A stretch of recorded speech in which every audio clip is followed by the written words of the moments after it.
Thank you all for tuning in. I'm David Fedman, Associate Professor of History at UC Irvine. It's my pleasure to chair our session today on kind of new approaches, differing approaches to development in the Japanese Empire. We have assembled here scholars who are approaching topics, issues of development across the kind of disciplinary map. So I'm especially excited to kind of see methodologically how these papers line up and what the future looks like for research into this particular field. I'm going to keep my opening remarks short. I'm just going to invite you all to pose any questions that you have in the chat function through Zoom or in the Whova app, and we'll make sure that we circle back to them. Our participants are each going to take about 15 minutes apiece to present their research, and then we're going to leave the remainder of the time for what I hope is a freewheeling conversation, and we do really encourage you all to weigh in. So with that said, I'm going to ask Ernest to kick us off with your paper. Okay, hang on.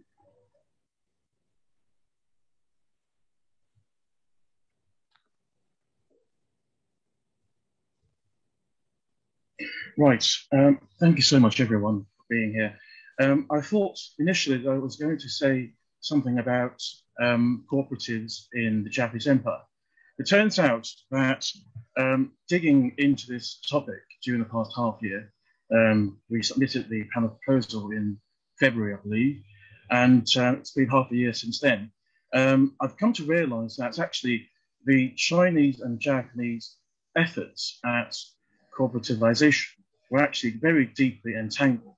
So instead of saying cohorts dream under the imperial sun, as I was originally meant to talk about, I'm going to talk about both its developments in Japan and in the Republic of China. So a few stereotypical impressions is that agricultural collectivization is a disastrous policy by socialist countries after the Second World War. Now, what I'm going to argue is that collectivization has its roots in the social reformist urges of the interwar period, and that it fed into the state monopoly capitalist, managerialist, and total war ambitions of both Imperial Japan and Kuomintang China. It contributed to the planification of the agricultural economy, which was otherwise unpredictable, and became a pillar of the 1940 system, which lie at the bottom of the so-called East Asia model. And as I said, it is a very rare scenario where Chinese and Japanese developments were reciprocal. It started in late Meiji Japan when Hirata Tosuke, who was a German-educated minister of agriculture and commerce, started some German-inspired cooperatives. And these inspired someone called Mi Digang, who started cooperatives in China as early as 1908 during the Qing dynasty. This then inspired Yan Xishan in Shanxi province to begin a village governance policy, which could be summarized as 6 policies and 3 tasks. And this was planification on a cooperative level. And by 1922, it was so successful that 115 million mulberry trees had been planted, and the feet of girls above 16 liberated in 106 prefectures. And in the 1910s, during the First World War, Nishihara Kamezo, who was assistant to the Japanese Prime Minister and who was influenced by German state socialism, proposed a huge loan package to China, which was something like the Marshall Plan for Europe after the Second World War. And this was inspired by Walter Rathenau, who actually designed the first planned economy in the world for Imperial Germany. And in Nishihara's strategy for economic state building, which the Prime Minister asked him to write, he made reference to the Haiheisen and Schutz-Delitzsch cooperative models in Germany and argued for comprehensive land reform followed by cooperativization in Japan. And that would be followed by the establishment of an Imperial Commodities Corporation, which would unify supply and retail. However, no one listened to him, and Japan fell into the Reichsrats of summer 1918, which caused the stepping down of Prime Minister Terauchi Kostaki. However, that probably was a direct inspiration for the Anfu Club, which was governed by Duan Qirui and Xu Shichang. And Xu Shichang actually argued that if China was to avoid the sort of social class warfare that we had seen in the West and in Japan, it would have to install cooperatives for credit, consumption, agriculture, and workers' insurance. So following the German and Danish examples, he argued for all sorts of cooperatives, which was cut short when the Anfu regime fell in 1920. However, in the 1920s, several warlords, including Feng Yuxiang and Han Fuqu, were themselves interested in cooperatives. And they found Liang Shuming, who was a Neo-Confucian scholar and political activist, willing to start cooperative experiments in central China. And Han Fuqu gave Zhouping County to Liang Shuming, and he started a huge experimental zone there. Liang Shuming was convinced that neither individual capitalism nor Russian state socialism was suited to China, and he wanted a cooperative commonwealth. However, by 1937, given 6 years of war, its stance had changed, and he wanted agriculture to be planned and for industry to serve agriculture. Now, that coincided with experiments in other parts of the Japanese Empire. For example, in colonial Korea, when Ukage Tsushige, who was governor, started a rural cooperativization project, which involved even personalized 5-year plans. And this was emulated by the early Manchukuo government. However, the cooperatives there succumbed to control by landlords. Utsumi Chuji, who was prefect of Shinjuku County in Taiwan, was the first to cooperativize the whole county in the whole empire. And that was done in 1932. And this had an effect on metropolitan Japan itself, which started a movement in 1932 installing cooperatives for the whole country. And by 1938, a planning commission had been established to plan the cooperativization project. In the Kuomintang, there was something called the Sisi clique, which was led by the Chenlifu Chenguofu brothers, and they dominated the party bureaucracy. Xue Xianzhou, who studied in Germany and the US, argued that to practice the principle of people's livelihood, one should communalize future property instead of communalizing present property. So he started this national cooperativization program, which, although he died in 1927, the Sisi clique began its own efforts in other parts of China. And in 1935, Song Zheyuan, who was under Feng Yuxiang, whom, as you remember, sponsored Liang Shuming, started cooperatives in North China as well. So by 1937, the cooperative had become a bastion of social enlightenment, technical progress, and modernization. And where it was started, social deradicalization was observed. This was then observed by Tachibana Shiraki, who highly praised Liang Shuming's cooperative experiments and thought that if Japan was going to be the dominant power, it should stand for something. It should win the hearts and minds of people. So what he proposed was something called neo-physiocratism, which meant relief for the poor peasantry and to liberate them from feudalism and from landlords. Tachibana Shiraki was a huge influence on the Marxists in the Southern Manchuria Railway Investigation Department. And they proposed in the 1936 long-range plan the collectivization of the Manchukuo peasantry. However, that was rejected by the army. So Sato Daishiro sought a place to experiment their ideas and to show the army that it was actually practical. So Sato Daishiro had inspected the Korean provinces, which, as you remember, was started by Ukage Tsushige. And Sato had seen the poverty in North Manchuria, and he identified North Manchuria as being the most feudalistic and backward region in Manchukuo. So he started in the Harbin-Suihua area, something called the Binjiang Course, which was organizing peasants below middle income into cooperatives, whilst that they were not going to depose the landlords.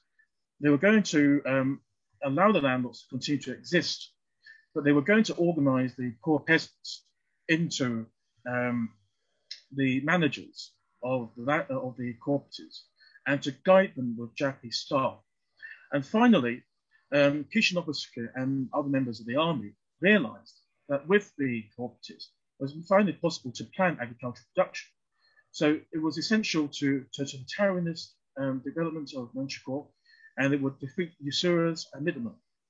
So by 1940, the agricultural revival cooperative system had been formed, and this allowed Manchuria to enter the so-called 1940 system. However, by 1941, the Kempeitai realized that this was going to allow the Marxists to have a huge scope of activity in Manchuria, and they started to purge the Marxists, including Sato himself, who died in prison. And then the landlords came back and they resumed control over the cooperatives in a different form. And this, as I said, was going to have an effect on colonial Korea and Japan itself. Colonial Korea had a single-party state under the National Totality League, which installed hamlet leagues and production responsibility systems for the peasantry. And in Japan itself, the cooperative movement merged into the new system, which was started by Kome Fumimaro. And Katsumada Seiichi, who was a socialist and who was a member of the Showa Research Association, highlighted the difficulties in planning, which was shown by the inadequacies of capital goods and labor supply, leading to his queries that the war was going to be unnecessary and unwinnable. However, this was ignored and massive food system reforms were made. And by 1944, even the Japanese government was planning to have a thorough land reform, which was only aborted due to the end of the war and resumed, in fact, by the Americans. And when the war ended, some of these Manchurian Marxists, including Sakei Chotaro, came back from Manchuria, and they proposed the cooperativization of Japan on a regional scale. That was again aborted by the Americans, and the experiment was carried on by socialist regimes on the continent. And this was allowed by the fact that in occupied China, the New People's Association, which was under Tachibana Shiraki's influence, had already started mechanized farms and cooperatives. And in 1940, Sato Daishiro was hired by the NPA to tour the Kuomintang cooperatives started by the CCP in eastern China. These were turned into cartels which had Japanese advisors and economic police to extract materials and to, in fact, to make life very difficult for the local peasantry. In fact, salt became a very scarce and extravagant commodity in central China, leading to all sorts of diseases. And in Kuomintang China, cooperative movement extended towards the industries, and the Dongho movement, which became the subject of a very widely known American film, was started in the Southwest, and it became also influential in invigorating the economy in the Northwest, allowing, for example, the development of Xinjiang's economy during the mid-1940s. And after Manchukuo had fallen, the CCP came back to Manchuria. In fact, the Kuomintang had initially inherited the whole of Manchukuo's eclectives, and the CCP did not immediately understand their importance. However, by 1946-47, the CCP under Zhang Wentian, who was a Russian-trained Bolshevik, one of the so-called 28.5 Bolsheviks, realized that the cooperatives were going to be important. And he persuaded Gao Gang, who was chairman of Manchuria, to dismiss Liu Shaoqi's policy of land redistribution to the peasants, and direct cooperativization would be henceforth practiced in Manchuria. That immediately allowed Manchurian peasantry to be planned, and for the agriculture in that region to be subject to planning, which would be instrumental for the party to win the war of liberation in the rest of the country. However, Gao Gang committed suicide in 1954 after losing out to Liu Shaoqi. Zhang Wenteng himself was purged in 1959, and Liu was purged in 1967. And incidentally, although Gao Gang himself died, his policies of cooperativization became instrumental to the policy of People's Communists in China. And although mass famine happened in most parts of China, this did not seem to have happened in Manchuria, where the commune managers appeared to have been the same people who were running the Manchurian cooperatives in the 1940s, and they were aware of the pitfalls of abuse and overpurchase of the youth. And in 1955, Liang Chiming debated with Mao over whether agriculture should be sacrificed for the development of industries. This was precisely the same thing that Katsumata Seiichi had argued in 1940. So we see basically the repeat of the same debates in Japan, in Korea, and in Taiwan, as well as in China, whether cooperativization leading to the extraction of the surplus to help the development of the industries should be allowed and should be encouraged. And I should also say that Taiwan also embraced cooperatives after 1952. So in North Korea, colonial cooperatives were basically preserved. And in South Korea, the cooperative system became part of the Sinao movement. So I should stop here now, and thank you very much. I don't really have too much in terms of a conclusion, but I should say that it should be sufficient to prove that the cooperative movement was not simply a socialist movement after the Second World War. It had very deep historical roots going back all the way to the Meiji period. Thank you very much. Thank you, Ernest. Thank you. I do sincerely hope that in our discussion, we'll get into the kind of periodization issues and think about those deep roots further. Now let me ask Joseph Seeley of the University of Virginia to step forward, I guess that's to share his screen and present the next paper. Can everyone see this? Okay, great. Thank you, Ernest and Robert, for inviting me to join this panel. I'm joining everyone at, yes, this is East Coast of the United States, so it is now 2:20 a.m., but really excited to be here. So I still get the jet lag experience and the missed sleep of an international conference, which is great. So my presentation today is titled Empire's Failed Dreams and the Damming of the Yalu River. And great that Ernest kind of kicked this off, because some of the themes he analyzes of continuity in terms of state development strategies from the imperial period to the post-colonial period of Northeast Asia, I'll be examining as well in my presentation. So a little bit about my intellectual background and where I come to this project from. So I currently completing a book manuscript about the Yalu River border between China and Korea, primarily focusing on the early 20th century. So when this region was a critical frontier of Japanese imperial expansion and Japanese efforts to try to transform and control this river border. And an important part of my, especially kind of the end of my book manuscript, is this Supung Dam here. So the title of our panel is Developmental Transformations in the Japanese Empire. And for evidence of Imperial Japan's developmental ambitions in its continental empire, we don't really need to look much further than the Supung Dam. So the Supung Dam here, built on the river, begun in 1937, completed in 1944, was the second largest in the world at the time of its completion. So it was absolutely massive in scale.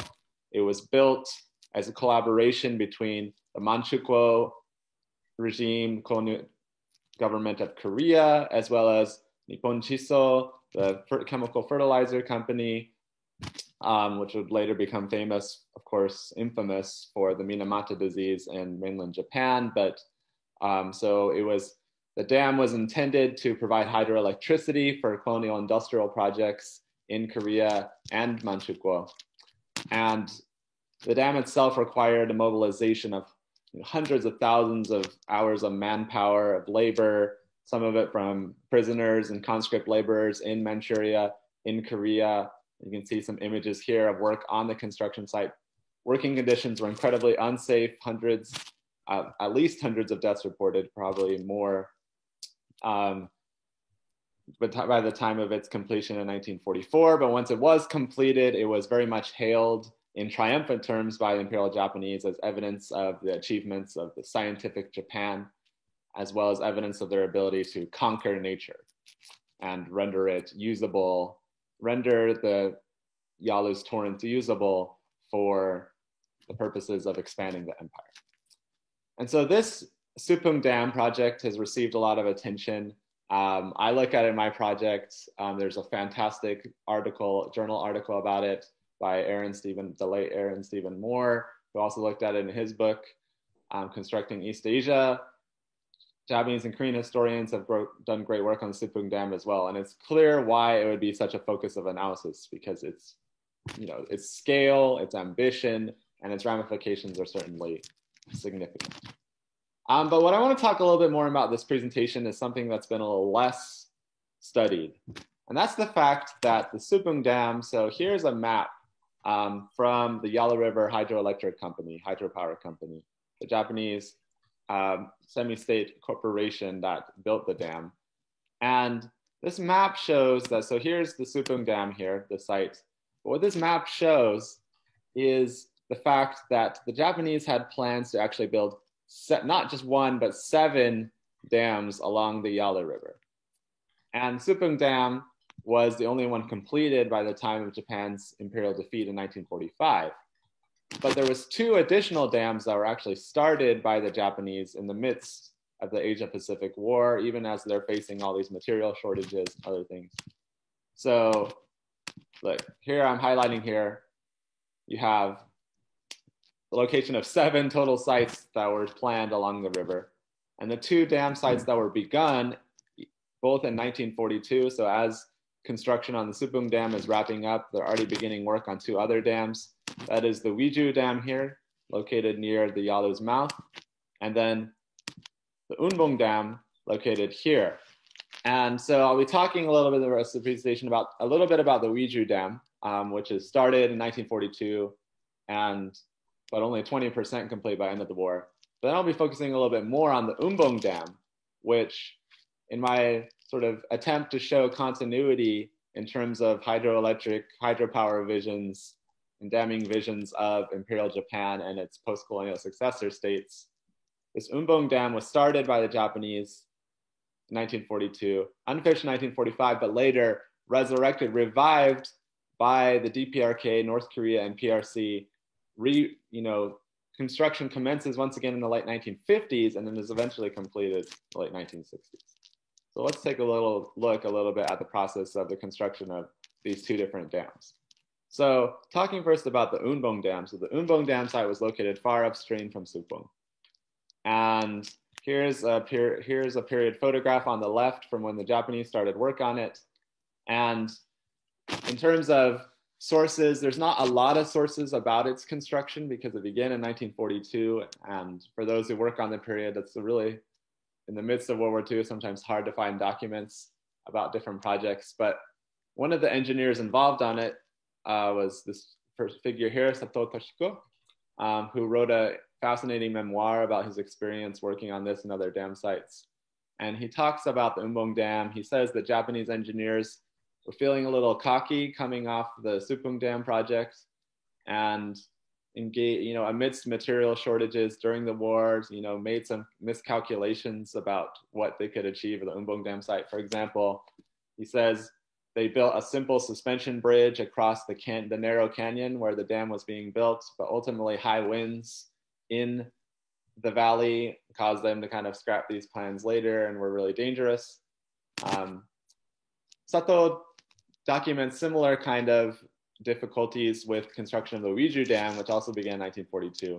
But some of these difficulties had really deadly effects. So in terms of construction of the Uiju Dam, Sato relates how at one point, so there was these airtight, like caissons, these metal chambers that workers who were working on the dam, if they're doing sort of underwater work, they go into these airtight chambers, and you constantly have to have this generator running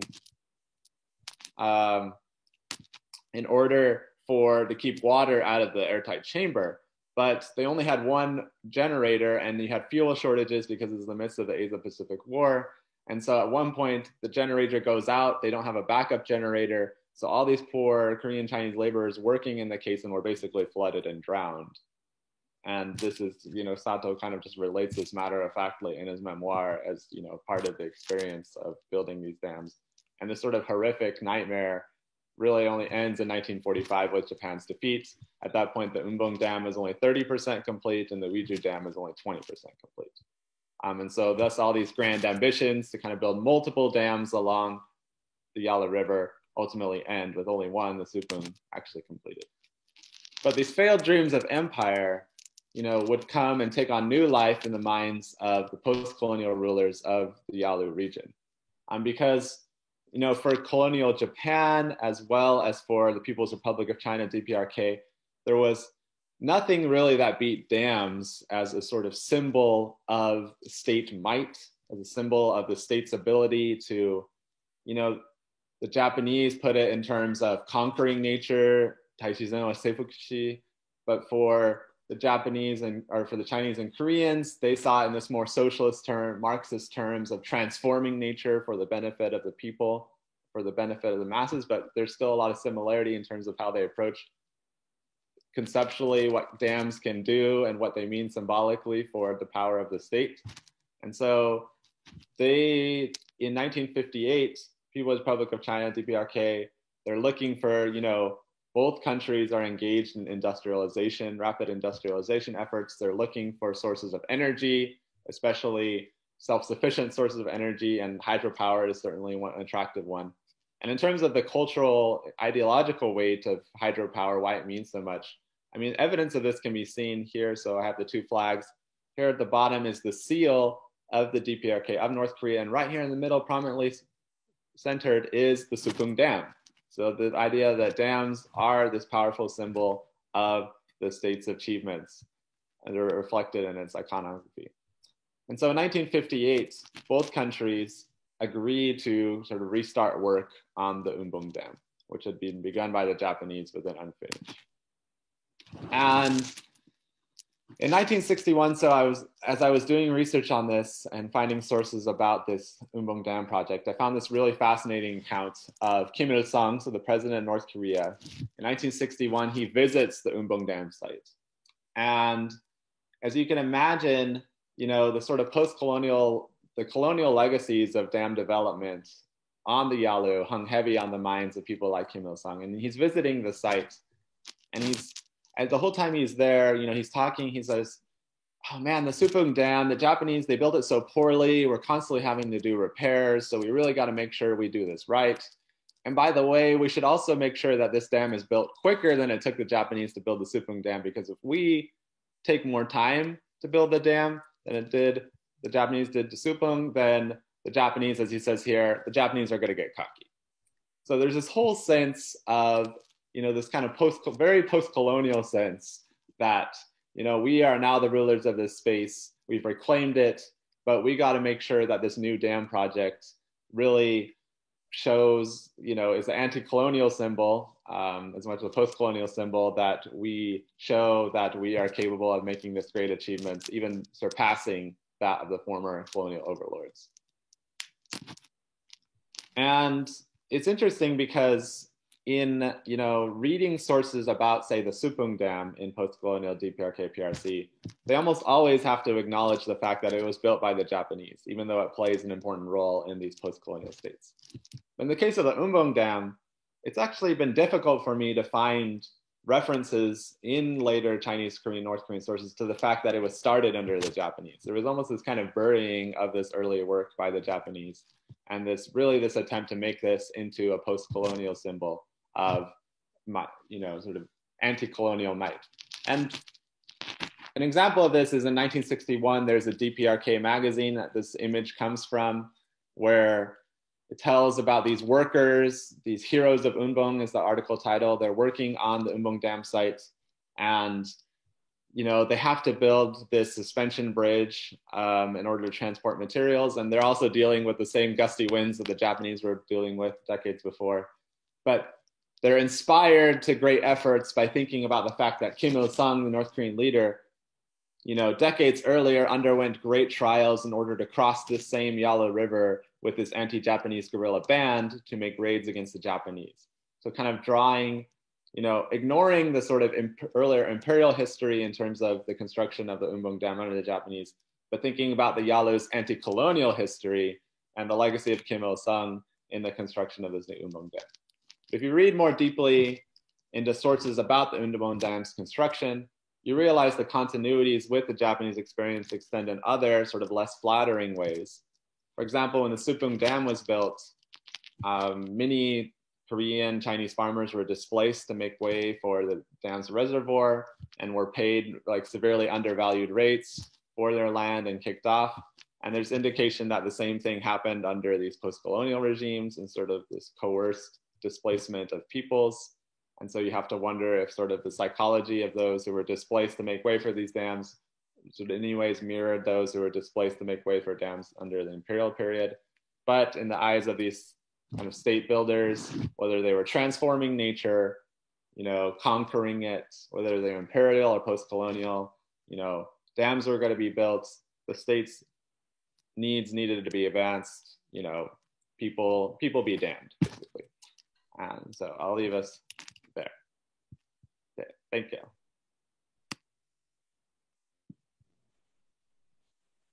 Thank you very much, Joseph, for that animated presentation at 2 a.m, no less. Very well done.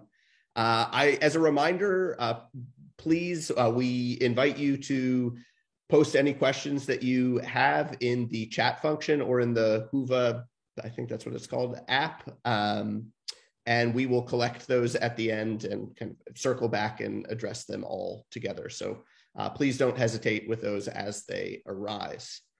I'm now going to ask Holly Stevens of the University of Edinburgh to give her presentation. Dr. Stevens. Yep. Okay, can everybody see that? Okay, great.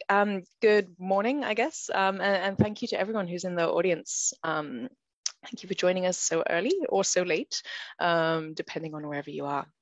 So my paper examines colonial efforts to expand cotton cultivation in Korea in order to explore what I see as one of the fundamental transformations of the rural economy during the colonial period, and that is the introduction and use of what I call semi-governmental organizations as a method for government intervention in agricultural production. Now, to begin, I'd just like to acknowledge the idea that acknowledge that this idea of colonial development, it has been historiographically controversial. I assume this is well known to everyone in the audience, so I won't go into a lot of detail, although we can talk about that more in the discussion if that's of interest. What's interesting though about the panel, and I think you can see this too in the previous presentations, is the focus on developmental transformations. And arguably this shifts our attention away from the good or bad content of development to rather the role of the state and its role in shaping and promoting economic activity. And so there's the famous James Scott quote, one of the hallmarks of the modern state is the aspiration to take in charge the physical and human resources of the nation and make them productive. And this clearly aligns with what we know about the colonial government and also some of the projects that we've seen Ernest and Joseph talk about. And incidentally, this is also, we can see this emerging in some more recent literature. Kyung-Moon Hwang, for example, in a recent publication, he has also explored these ideas about the state's developmental role, going back to even late 19th century Korea. So developmental, I think, is a really useful way to think about the changing role of the state in the economy. But as I'll argue in my presentation, this need not be at the central government level. But we can also see this in local level through the growth of these semi-governmental organizations. So quickly, what are semi-governmental organizations? Well, there are many, so it's very hard to give a concise definition. I'll be talking mostly about the cotton associations later in this paper, but under this term, we can also talk about organizations like the agricultural associations and its branches, the financial associations, but semi-governmental organizations could also cover irrigation associations, hygiene associations, school associations, forestry associations, the list goes on. Ostensibly, these are public organizations, but in the colonial context, of course, there's tight control over their activities. And there's often a very heavy overlap with government campaigns. So you can see here the Financial Association poster on the right is promoting loans for fertilizers and tools in line with the program to increase rice production that was going on at the time. Meanwhile, the Chungnam Agricultural Association journal here, it has a special issue on rural revitalization right in the middle of the rural revitalization movement. So there's a close alignment with colonial policy and some of these activities of these organizations.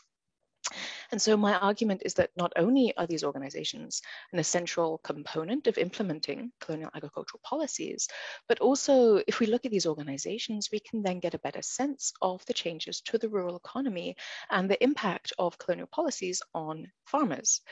Because these activities, they're not always classic examples of heavy-handed coercion.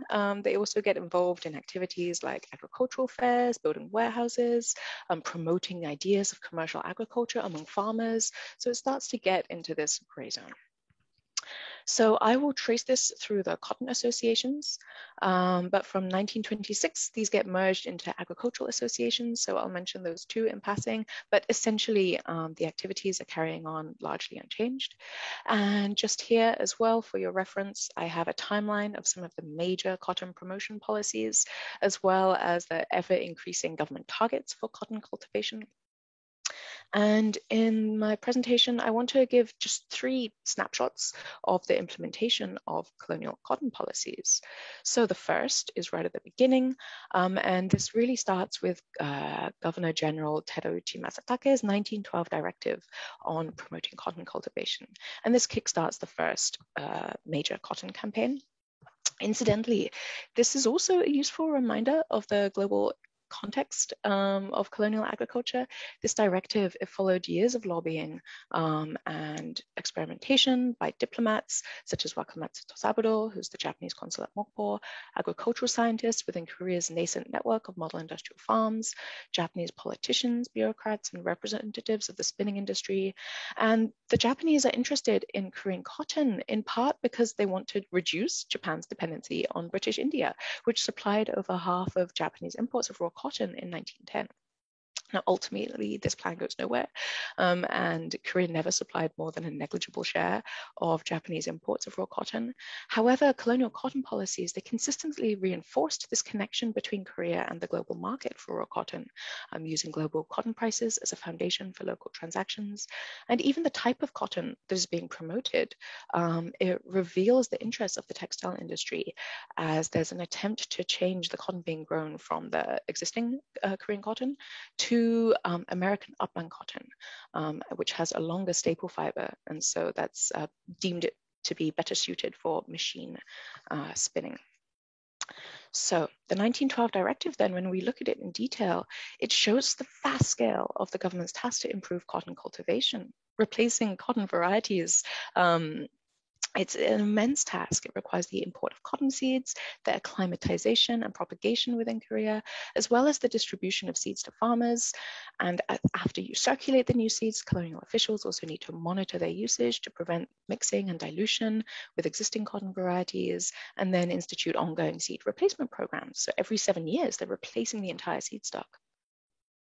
The 1912 directive, it also acknowledged the need to encourage farmers to adopt these new seeds through activities such as lectures, fairs, demonstrations, offering awards to exemplary farmers, all of which posed a logistical challenge for the early colonial government, which was only beginning to develop its administrative infrastructure in Korea. And so this is where the cotton associations come in as an answer to these ambitious policy demands. So these were local organizations, generally corresponding to an administrative district, such as a township or a county unit. The organizations, the Myeonjak-Chohap, they oversaw all cotton cultivation in that area. All cotton farmers automatically became members. And they're largely self-managed, but they remain under the supervision of local government officials who often serve as the head of the association, and they get assigned agricultural technicians to deliver lectures, offer education, and oversee some of the technical aspects like seed propagation or judging cotton at some of these promotional fairs.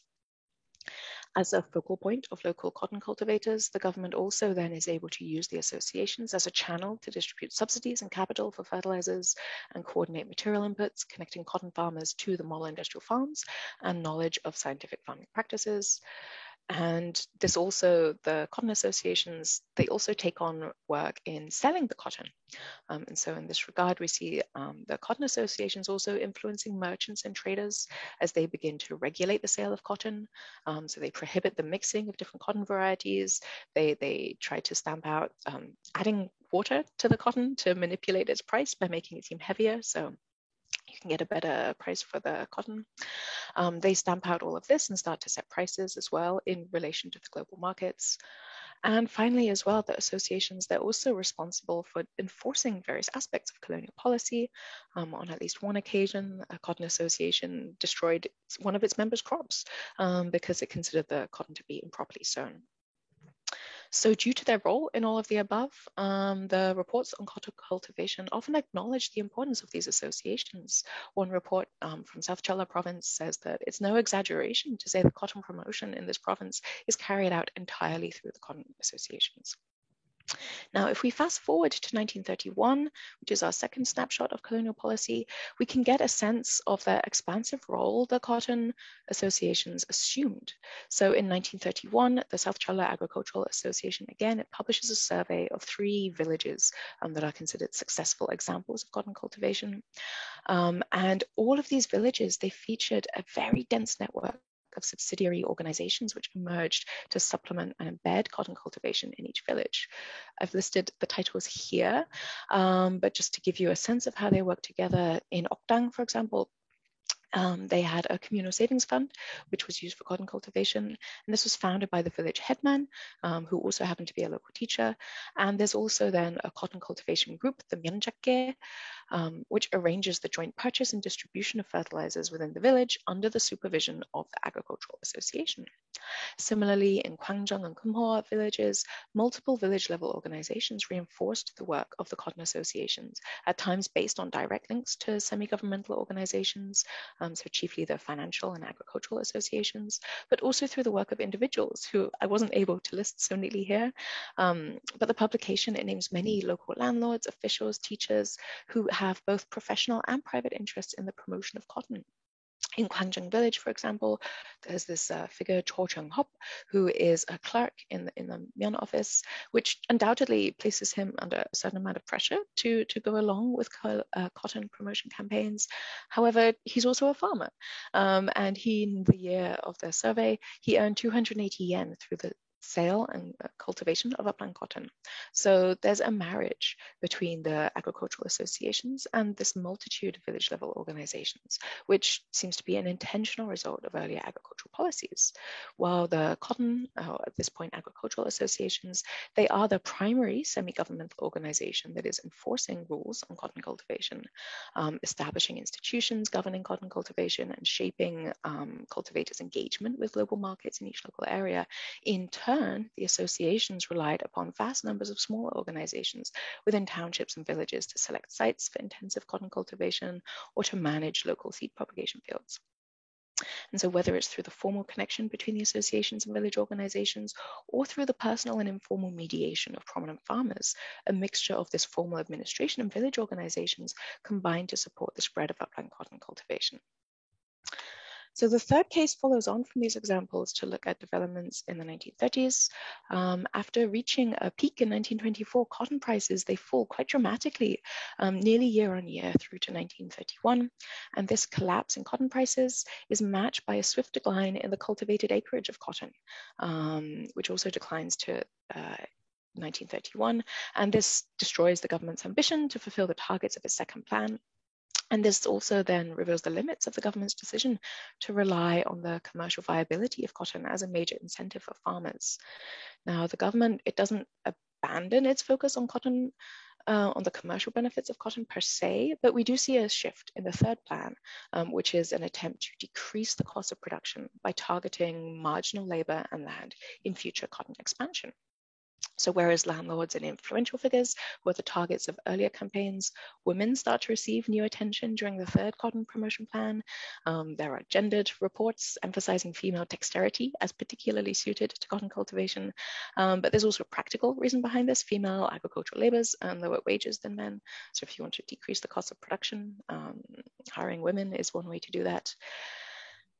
In practice, the third plan results in the massive expansion of joint cultivation projects, whereby farmers, especially female farmers, are encouraged to jointly lease land for the cultivation of upland cotton. And they do this, they're encouraged to borrow money to do this where they don't already own land.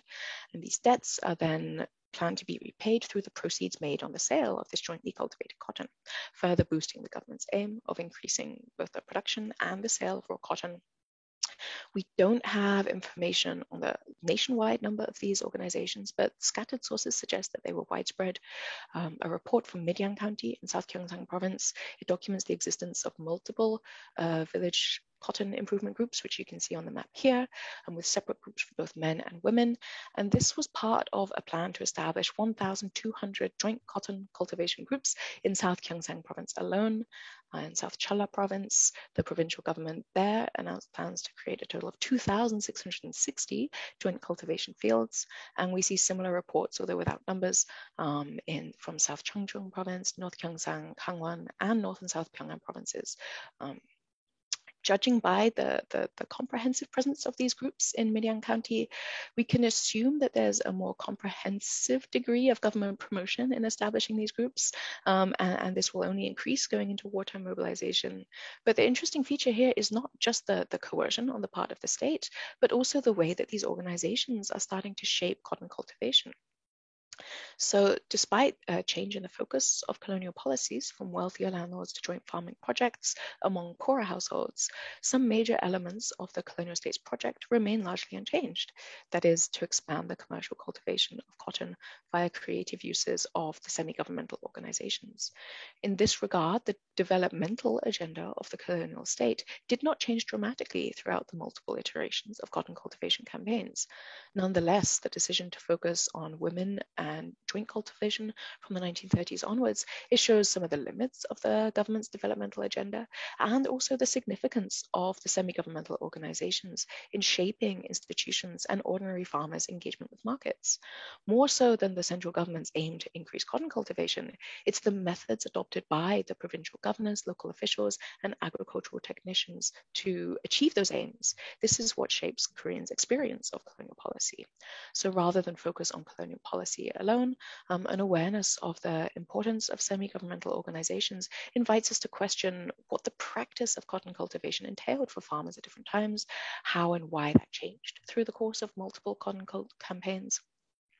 Where did agricultural policies reach the limits of the colonial state's capacity to institute a developmental agenda? And where did this overlap with alternative ideas and motivations among the local population?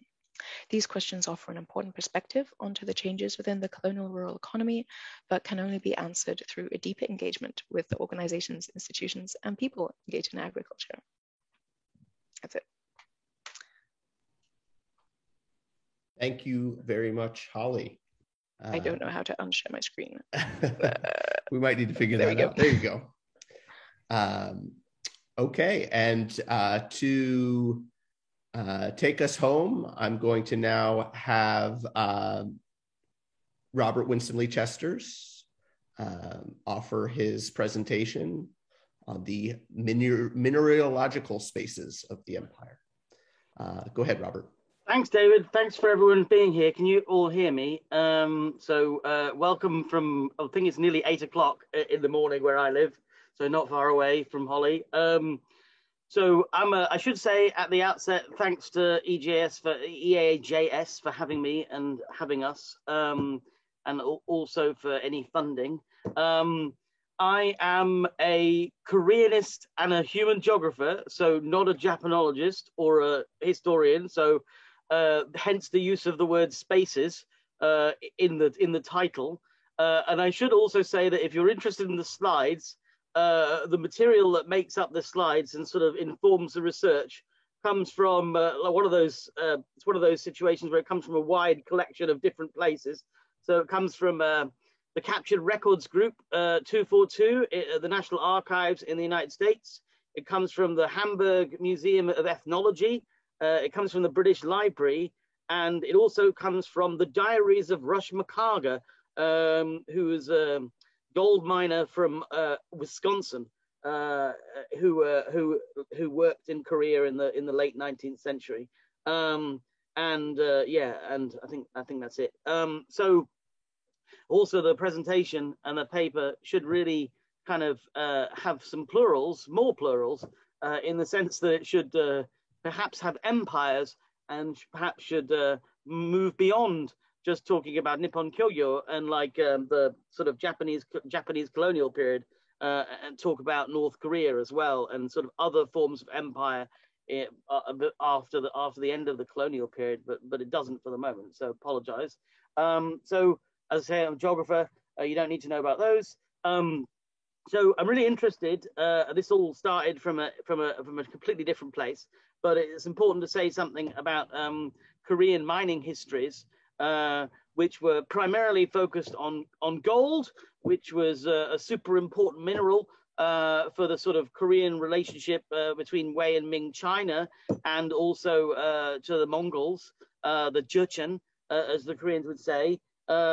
So although Korean gold mining prior to the 19th century looks a little bit haphazard and perhaps looks a little bit what's the word, sort of haphazard. Anyway, it was actually very extensive and very important to the treasury, and also to countries which sought to have Korea as their vassal or junior partner.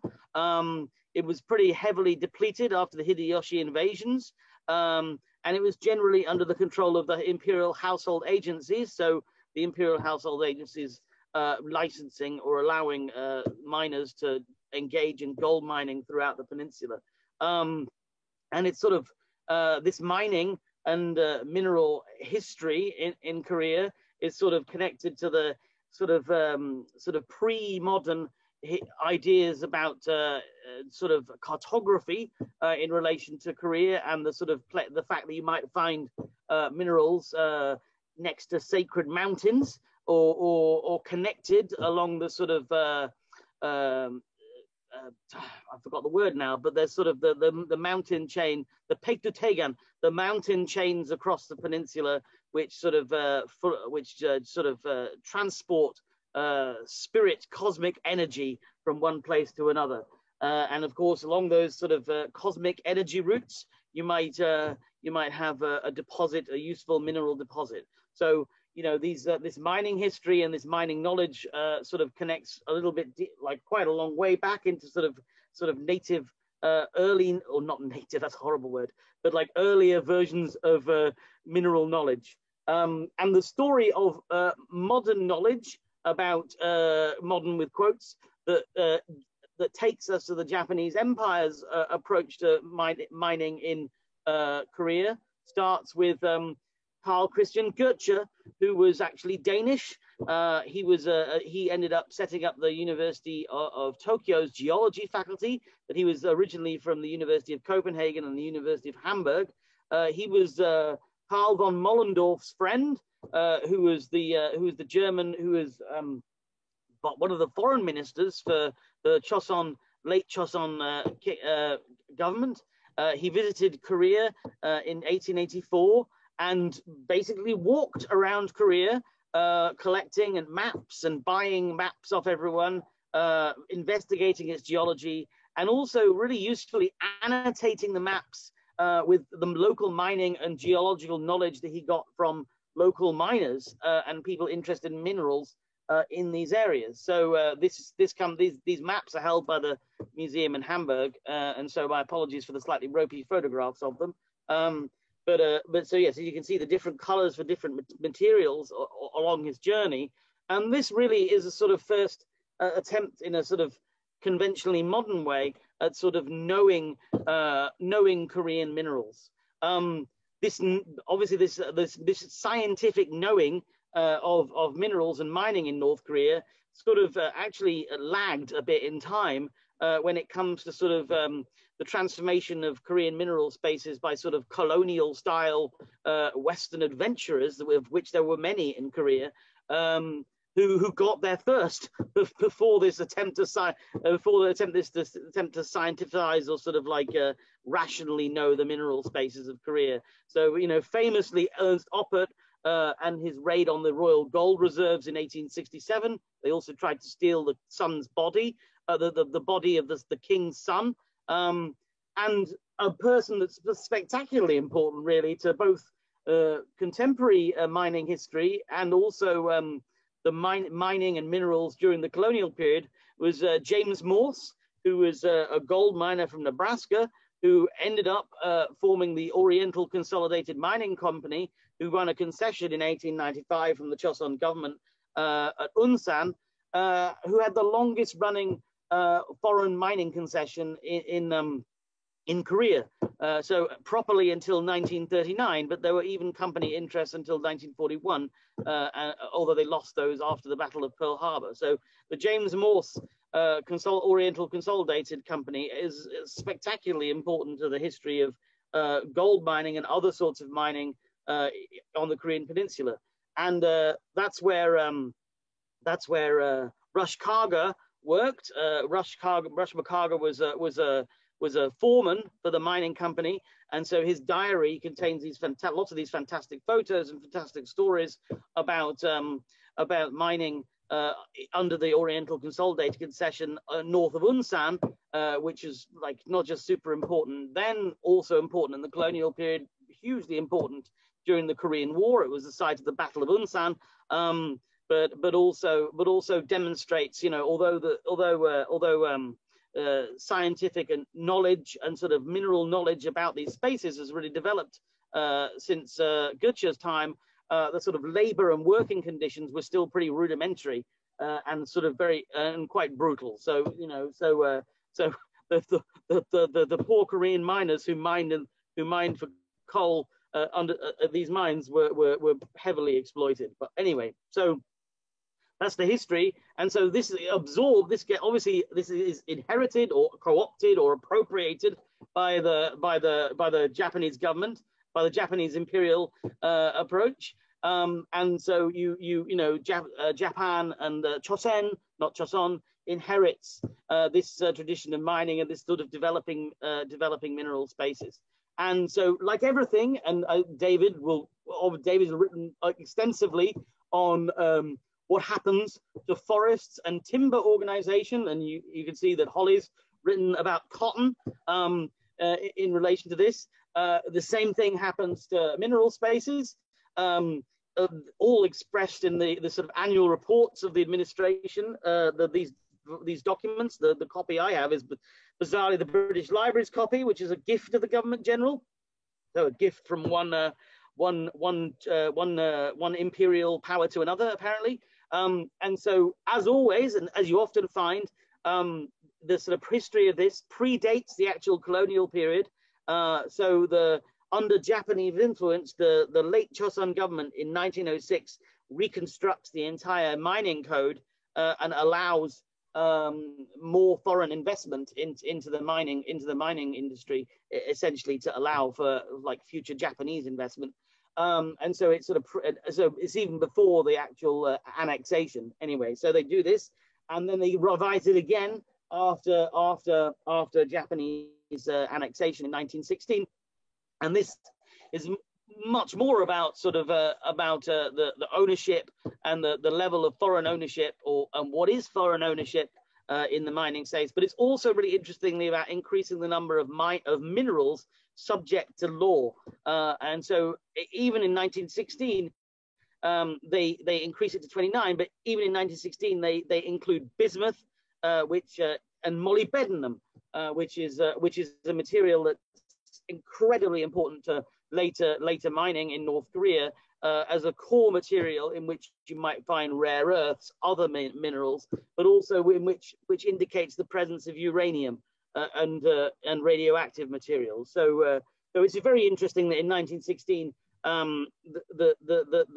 these minerals are of interest. So I mean, actually, they say pretty much the same thing. If you ever read these reports, they often repeat exactly the same phrases over and over and over again.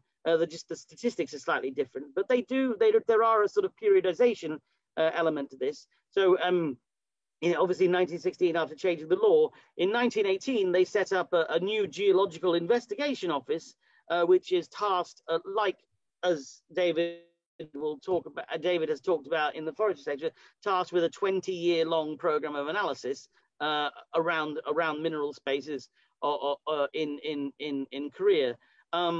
And there are large numbers of Japanese companies become involved. Sosyo Suan, owned by Nippon Kyogyo, so now INEOS Group in Japan.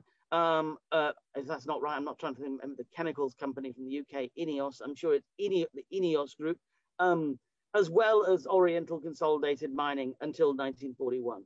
And so you get Mitsubishi as well involved in this. There's a huge ironworks at Kenjiho, which is in, I think, in South Hwanghae province. I just remember what it was called. It's Songgrim in North Korea now. And a huge expansion in tonnage, total tonnage. So total minerals expanding from over 6 million tons to 24 million tons in 10 years. And by the middle of the colonial period, or by the late period of the colonial period, we're talking another doubling to 48 million tons, including 2,629 tons of wolfenite in 1920, which is one of the ores of molybdenum. And so, I mean, it's interestingly, I'll go back quickly to this. Sorry. Interestingly, you can see a transformation over the colonial period from an initial interest in gold and silver, although North Korea didn't seem to be much mining interest in silver at the beginning. So an initial interest in gold and silver and sort of rare and like valuable minerals, conventionally valuable minerals, to much more of a focus on steel and on iron and on pig iron. So the early years of the colonial era, you'll see barely any pig iron, barely any steel, but this sort of Japanese investment in these new infrastructures means that there is over 6 and nearly 7 million tons of steel made by the late 1930s. So it's, and also coal. So coal production dramatically increases from 400,000 tons to over 11 million tons in 20 years. So a sort of a change from the materials that Korea has historically been interested in, to sort of the materials that basically obviously would drive Japanese industrial policy processes and the sort of imperial approach. Anyway, so that obviously comes to an end in 1939, and leads me to the talking. I should mention that Unsan, obviously important space in the Korean War. Many of these spaces, which later become important to the Cold War for their uranium, their rare earth deposits and things like that, are destroyed during the Korean War. deliberately by American bombers. And they become really, really important to the North Korea and their later mineralogical transformations, particularly this was what inspired this research in the first place, this sort of idea of North Korea as having a rare earth super deposit in some of the spaces which were important to the Japanese colonial period. I'll just go through this. Obviously important in a sense connecting to the sort of rare earth shortages around the world, because of the over-reliance on China, exactly, for example. And I just wanted to say, when it comes to North Korea, there's a very fascinatingly valuable collection of material in the captured North Korean documents collection about many of these mines inherited by North Korea from the Japanese imperial period, the colonial period, in the captured Korean documents collection. If you ever go there, the little blue box in the middle has the microfilm reel of all the collections.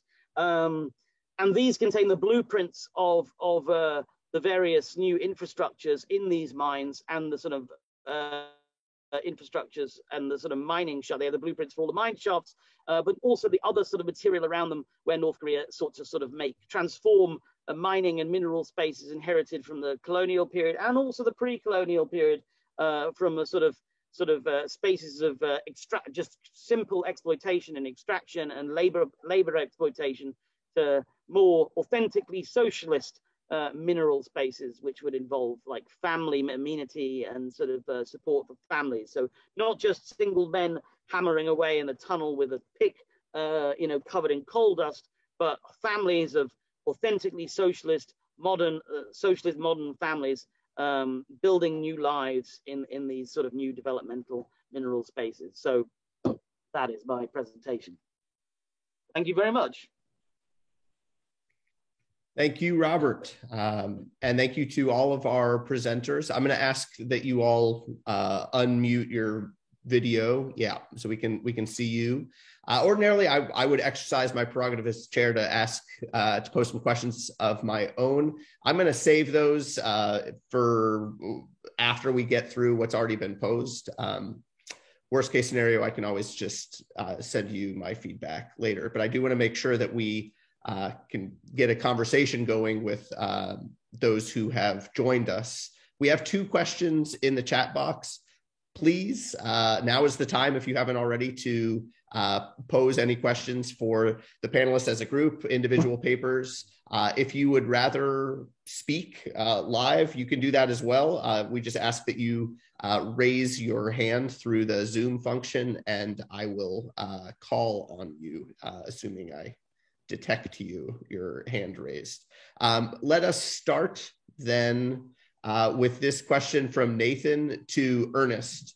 You all can read it in the chat box. You're focusing on the synchronic history of agricultural collectivization. So this is tangential, but in the course of your research, did you encounter evidence of similar collectivization efforts, discourses, etc., in other sectors? And I'm presuming he's meaning here outside of the agrarian sector. Yes, well, thank you, David, and thank you, Nathan, for this question.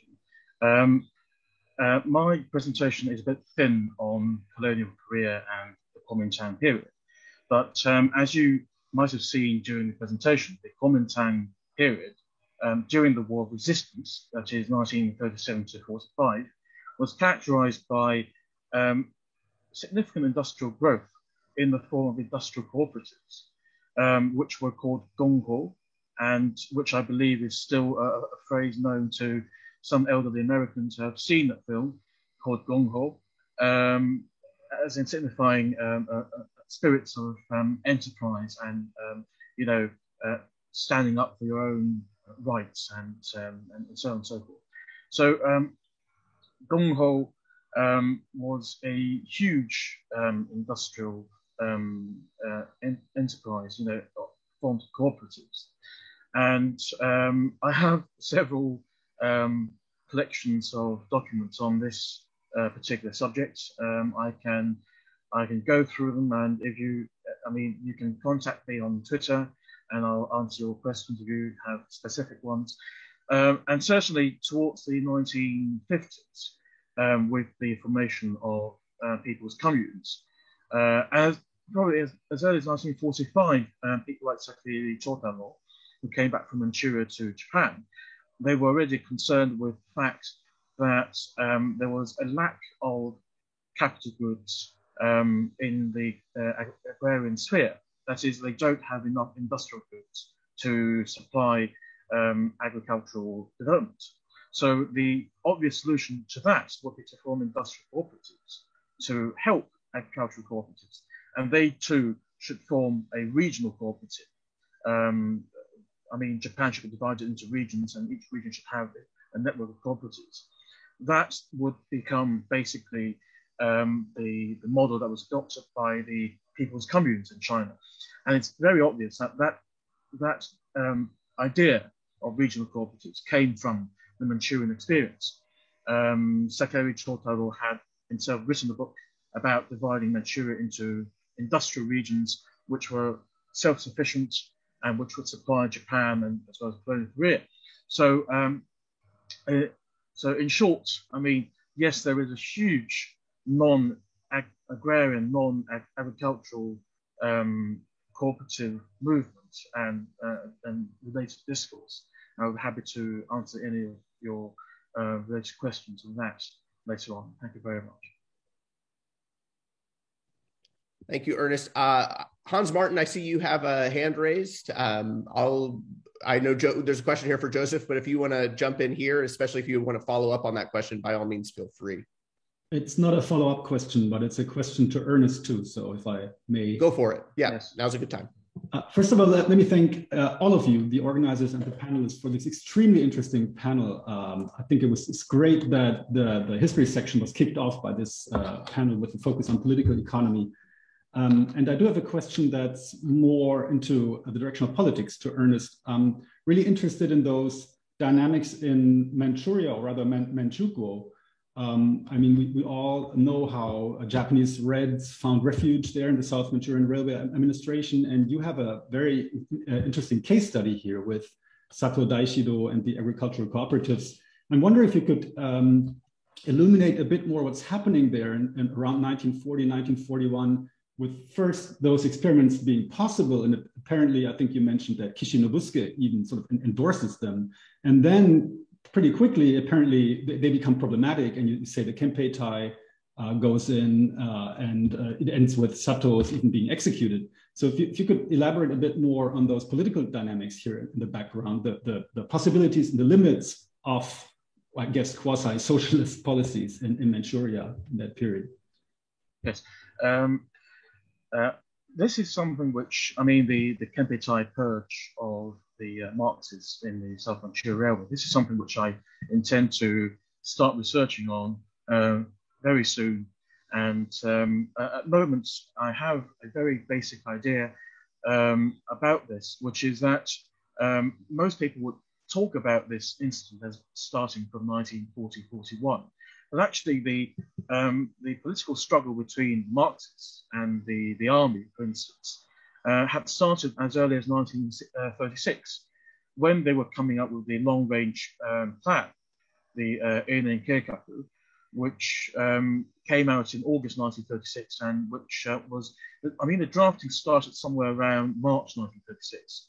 And you see people like Akinaga, you know, basically debating with the Marxists about whether national defense should come first. And the Marxists were saying things like, well, if you have a strong enough agricultural sector, then that should allow for industrial development, which would go in the direction of strengthening national defense. This should not be reversed. Whereas Akinaga was saying that, well, come on, I mean, we have a war to fight. This should be immediately, targeted. So, so that 1936 debate ended with the scrapping of the Einen Keikaku and the formation of the 5-year plan the next year in 1937, which was a plan which Kishi Nobusuke endorsed. But Kishi, when he endorsed the program, was very clear that the cooperative should not be allowed to have a life of its own. By that he meant the government should control the cooperatives, the cooperatives should not have a central cooperative organ which would exist independently of the government. So in that sense, he was thinking of something which was very different from how the cooperatives were organized in Japan itself. In Japan, they had some sort of a chuokai, a central cooperative executive, if I may call it as such. In Manchuria, that was placed very closely under the controlled government. So by 1940, 1941,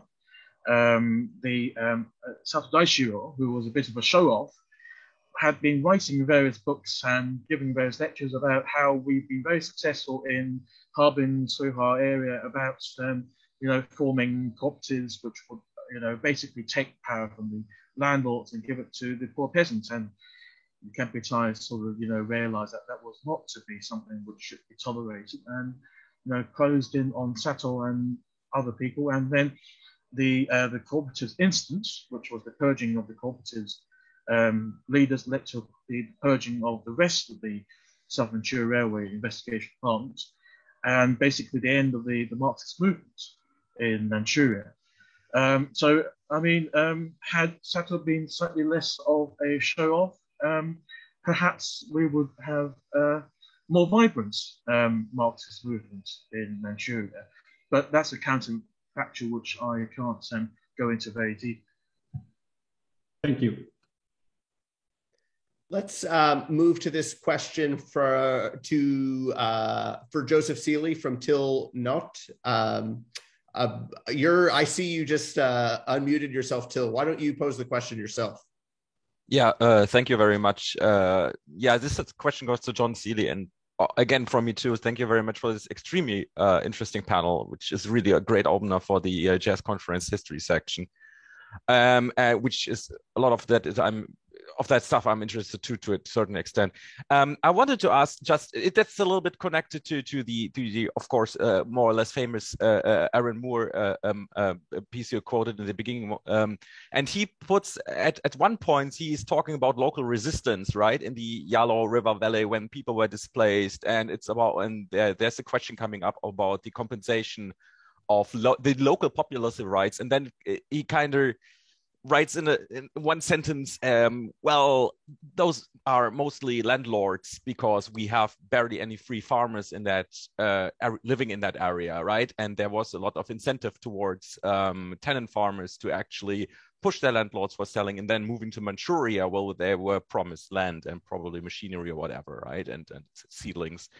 And so my question now is, how does that change when we go into the period of the people to the DPRK in North Korea? So how are they organizing displacement? I wonder if they compensate everybody. So are there continuities in politically managing displacement of populace? That's my question here. Thank you. Well, great question, Phil. So having recently begun this research on sort of the post-colonial aspect of this story, I haven't yet found sources from the North Korean side that can sort of speak with the same sort of rich archival detail that sources have been located on sort of the Supung Dam story. And there's kind of multiple reasons you can imagine for that beyond just simply sort of my lack of effort or sort of insufficient effort of this part in terms of censorship and sort of access to sources on the North Korean side. I will say, though, that I have found some sources on the PRC, the sort of Chinese side of this story, that do very briefly sort of, these are coming mostly from local gazetteers published by different local government bodies along the border, reference the forced migration displacement process.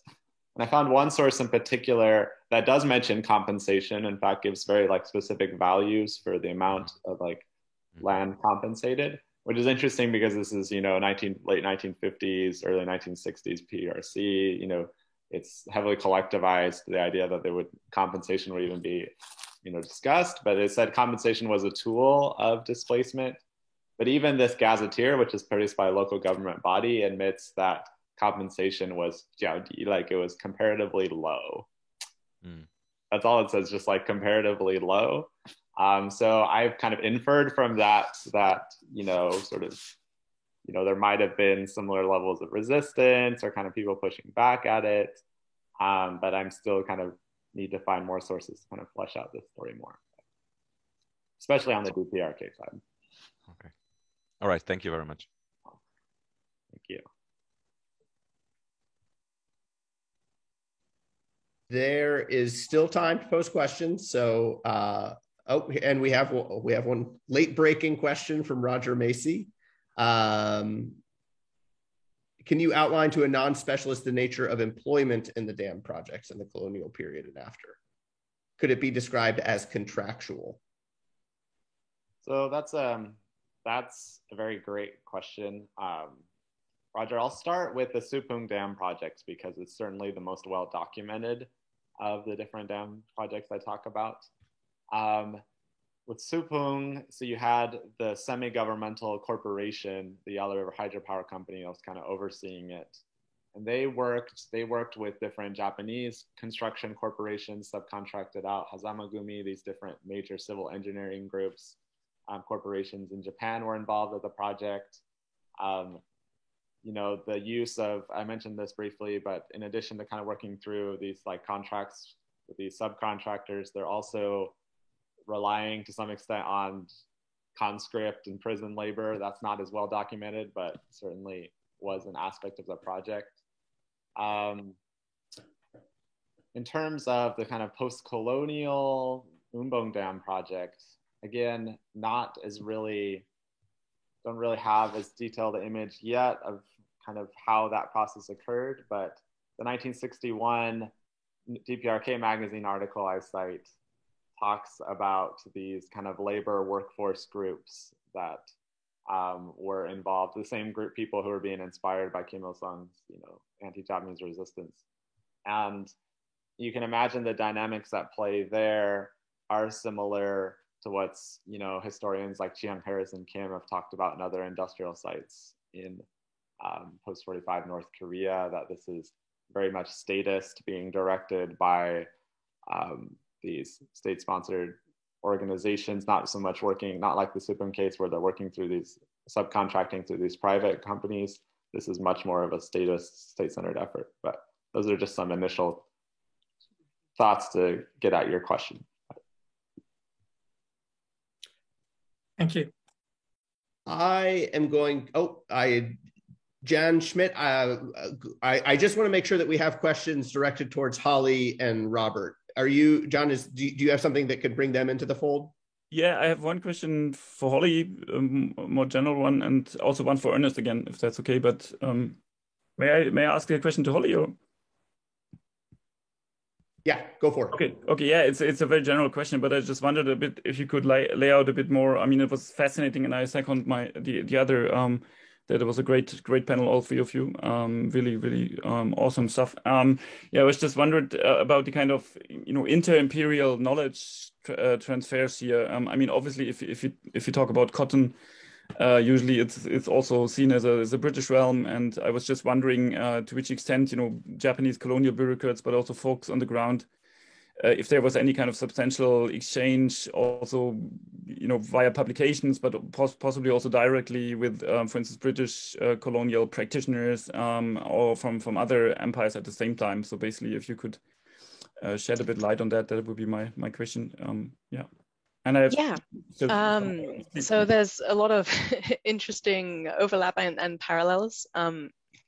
Because the British government in India is also trying to do some very similar projects in terms of changing the type of cotton being grown in British India. From what I've seen, though, there's not much overlap. I think part of this, it comes down to some of the climatic specialization, right? You need to acclimatize the cotton in each country. There's a lot more overlap with attempts to upland upland cotton in China. So Wakamatsu Tosaburo, before he went to Mokpo in his posting, he was in a region in China, I forget which region, but if there's a biography of his life which has details. And so he's using knowledge from that experience in China more so for Korea based on the climatic similarities. But yeah, I mean, I think that at a broader scale in terms of agricultural science, and then also this attempt to create commercially viable raw cotton, we can definitely see some parallels between British India and what they're trying to do. It's just, yeah, a question of trying to figure out at what level that's taking place. Because there's a lot of other similarities in terms of like the attempt to bring cooperatives. The British government is also involved in this in India too. So yeah, there's fascinating parallels, but the direct connection is more to China. Thank you. And you said you had another question. It was for Ernest. I want to make sure we get something. We get Robert back. If no one else has a question, I'm going to ask Robert to speak a little bit about space and what you see as what geography as a discipline brings to these longstanding debates about political economy, about developmental politics in Asia. Are there particular questions or approaches to thinking spatially that you think will push these debates in new and fruitful directions in the East Asian context?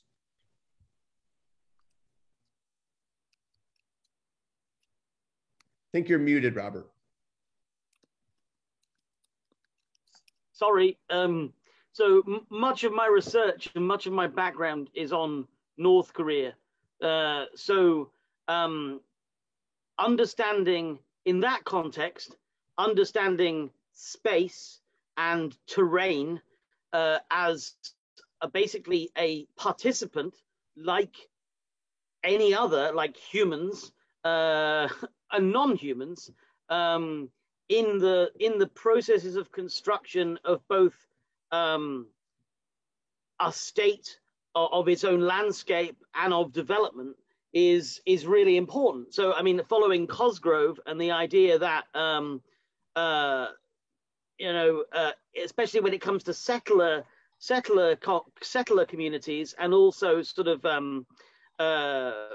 more radical attempts to sort of modernize or transform a landscape. Often those sort of political and sort of economic transformations, in theory, end up creating, and that's the point of them often, is end up creating entirely new forms of landscape and entirely new human social relationships with that landscape and ways of living. And obviously in North Korea, there's a sense of like a sort of vision of a sort of what is an authentic socialist state, and that involves authentic socialist landscapes, and especially in North Korea, following the colonial period, landscapes that are not just authentically socialist but authentically Korean and socialist. So undoing the work, for example, in timber and forestry, so removing the Japanese removing the Japanese influenced landscapes and the embedded developments such as different sorts of trees, removing those from the landscape.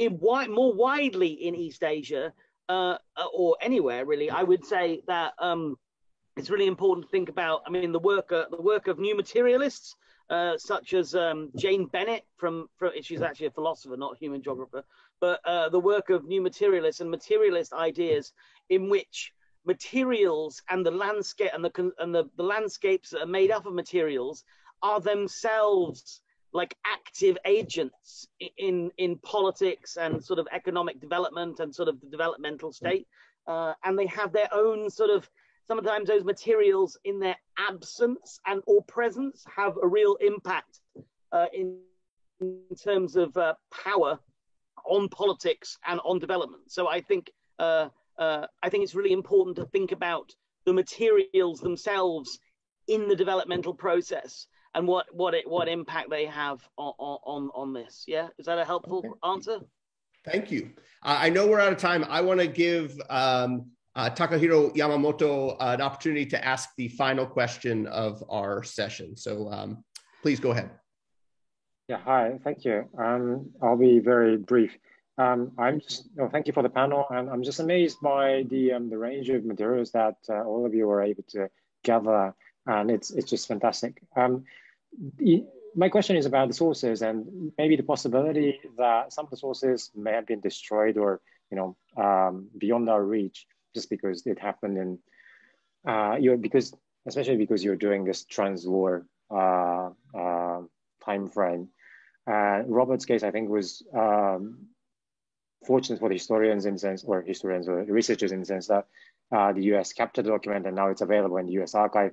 But if anyone wants to sort of talk about the sources or maybe the gap that you noticed in the course of your research where the sources would have been there, but it's not available to us for one reason or another. And if you thought about also a way to sort of bridge or sort of get around that problem, I think that's thank you. I just wanted to say one thing about, although we're lucky to have the captured documents collection, they're actually you have to be careful because they're very partial. They were badly collected by people that didn't understand what they were and have been badly maintained ever since. And they're still not really catalogued properly. So they can only ever tell you a partial sense of, of what's there, because they were very quickly grabbed, if you like, by people that didn't read Korean, didn't really know what they were looking at, and then catalogued by people that didn't read Korean either, on the other side of the Pacific. So we have to be careful with that. But anyway. Other panelists? I mean, personally, this is always a problem when you're using materials created by the colonial state, even though there's lots and lots of materials that they left behind. I try to be very conscious of that gap and try and find alternative sources in like newspapers and farmers' diaries. I didn't talk about them right now, but a lot of my research uses farmers' diaries to try and show that gap. Even if we can't know what is missing, we can sketch the outlines of that gap. So that's my attempt.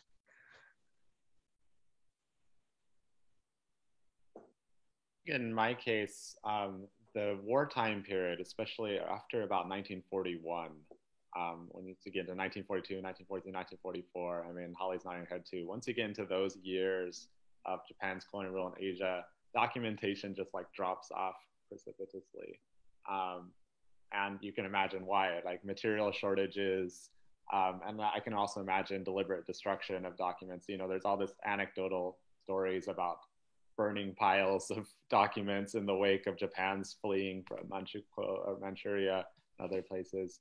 But I will also say, for my next project, once I finish the other project, I'm hoping to work on an environmental history of North Korea. So Robert and we need to be more in contact. But yeah, working on the DPRK poses all kinds of archival, source issues about, gaps, silences. We're working with what limited sources are available to Westerners, to outsiders, which are often, very highly propagandistic in nature. But I'm looking forward to kind of tackling more of those challenges because I think it's also exciting and important. Do I have time to make a response? Yeah, you can have the last word, Ernest. Right, last word. Right, so sometimes, the researching about the politics of the past is limited by the politics of the present. And that is certainly the case when it comes to accessibility with CCP archives. They were much more open about 10 years ago compared to what they are now.